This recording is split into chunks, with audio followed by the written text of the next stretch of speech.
Okay, we got Liam from Affairs on the phone here. He's the guitarist and backing vocalist. Got a recent single out called Life of Leisure. It's a great tune. I'll probably be playing it on my show. Hi Liam, how you doing? I'm doing very well, thank you. How are you? Yeah, I'm very, very good. I'm all coffeed and caffeined up, so that's all nice.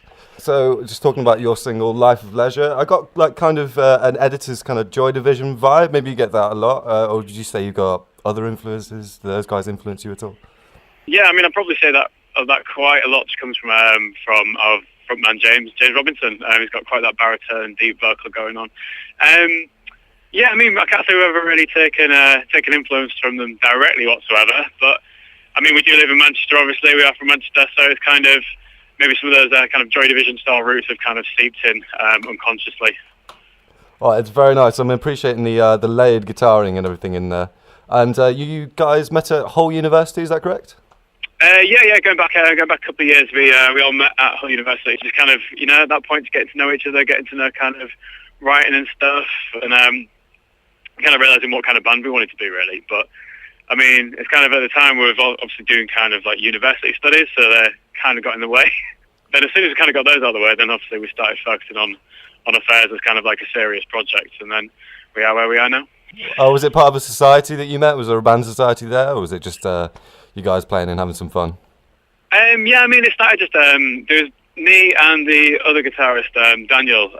We'd known each other from a different university actually before Hull, and we started to kind of write some tunes together. I mean, we never performed them live or anything, and it was basically just really bad Foals rip-offs. Which no one will ever hear because they are terrible. So we kind of started doing that kind of stuff, and then Dan moved over to Hull, and he met our bass player Jack, and then I kind of moved back to Hull again, and then everything kind of fell into place quite naturally, really. We found out our wild frontman James Robinson at a local open mic night, and he just did the job, impressed us. Our drummer Mike, we just did some auditions for him, and his horrible sense of humour just seemed to fit in with ours, so everything kind of panned out quite naturally. That does sound good. And you are on tour at the moment, is that correct? Yes, well, we're due to pick up quite a few dates from the back end of January going through to about the end of March. So not constant, but kind of on and off the odd kind of few weeks here and there. So yeah, quite a lot going on. The first date out of the lot is St Albans on the 26th of January. Oh, that sounds nice. So doing a bit of a tour around south at the end of January. And how's the tour treating you? How's the touring life? Yeah, we love it. It's one of the things that keeps us going, really. It's so much time kind of spent up in kind of like rehearsal rooms or the studio trying to get things down. It's great to kind of take on the road what we've actually put all the effort and time into, and having a different type of fun with it, to be honest. It's kind of obviously getting a few drinks down you and getting on stage and having a bit of a laugh, really. Yeah, that just sounds sweet. You guys are all on Spotify as well. You've got quite a few tracks and EPs on there. How did you find that process, getting on Spotify? Did it give you a lot of exposure? Have you found a new fan base on there? I think maybe we were a little bit late to the party on Spotify, if I'm being brutally honest. But yeah, I mean, all of our back catalogue's on there now. It was a relatively kind of easy process to get onto. I think we're in with the right people to kind of make things happen like that. But I mean, I think what we've recently started doing on our Spotify playlist, as well as kind of featuring our tracks, we've started to bring together kind of our bi-monthly playlists. At the minute, we're rocking our January Jams playlist, which is just whatever's on in the tour bus at the minute. I say tour van. In the tour van at the minute, just tunes that we're digging. So we're kind of going to keep doing that each month now, hopefully open people up to some bands that we're liking that they might not have heard of before. So yeah, I definitely wouldn't have heard you before if the station manager hadn't brought you to my attention. I'm enjoying it. You've got, I think it's Brothers and the Stained Gold EP and Play. I like Play. That's a really good track. So if you've got Spotify, check these guys out. The album artwork is fantastic, by the way. I really like that album artwork. What's the story behind that? So yeah, when we kind of really started putting a bit more kind of like attention onto our artwork, we wanted somebody who was obviously going to do a great job. So we'd seen quite a lot of work by a graphic designer called Matthew Cooper, who'd done stuff for Arctic Monkeys and Wild Beasts and bands of that kind of ilk. So he really kind of stood out to us. So we just approached him, to be honest, on the kind of whims, like, please be interested in what we're doing. And luckily he wasn't. So yeah, the first lot of artwork he did for us was on the on the Brothers single. So we've just tried to carry through kind of what he took from the single onwards, really, with everything else. It's a little bit recently, but yeah, with like everything last year, all kind of had the same kind of vibe to it from Matt, and I think he did an amazing job in what he's done, really. Yeah, it's really good. There's that sense of continuity between the first like singles and the EP. These Greek statues with this like kind of disjointed modernist thing. I'm going out on a tangent here, but I did really enjoy it. I think that was really good.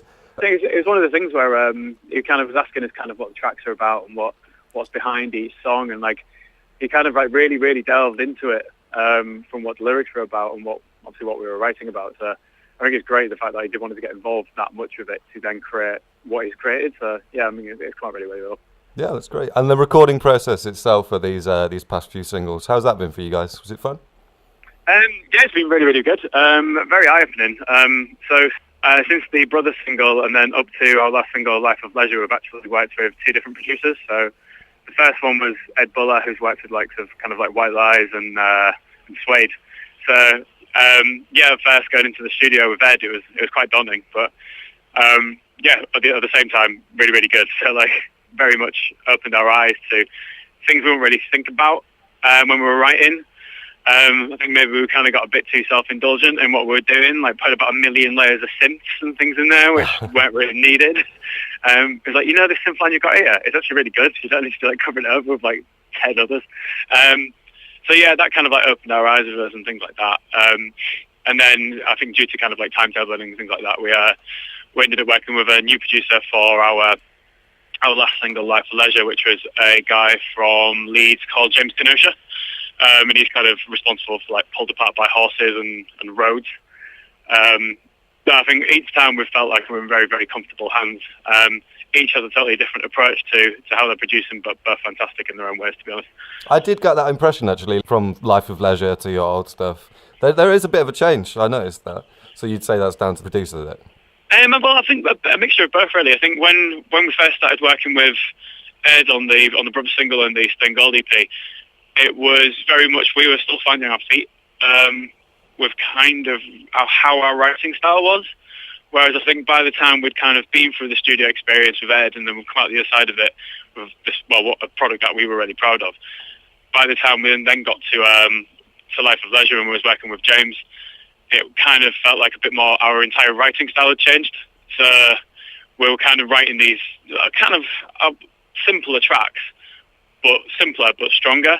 And we wanted to try and focus more on kind of like the tonalities of things rather than right, let's sit down at a computer and tinker with synths for a long time. We wanted to try and really bring a bit more of kind of like an organic element back to affairs again, which we used to have right at our very origins, but then we kind of we got lost in a realm of synths for a little while. Well, there's worse places to be lost in. So, have you got any more singles coming out that we can look forward to, Liam?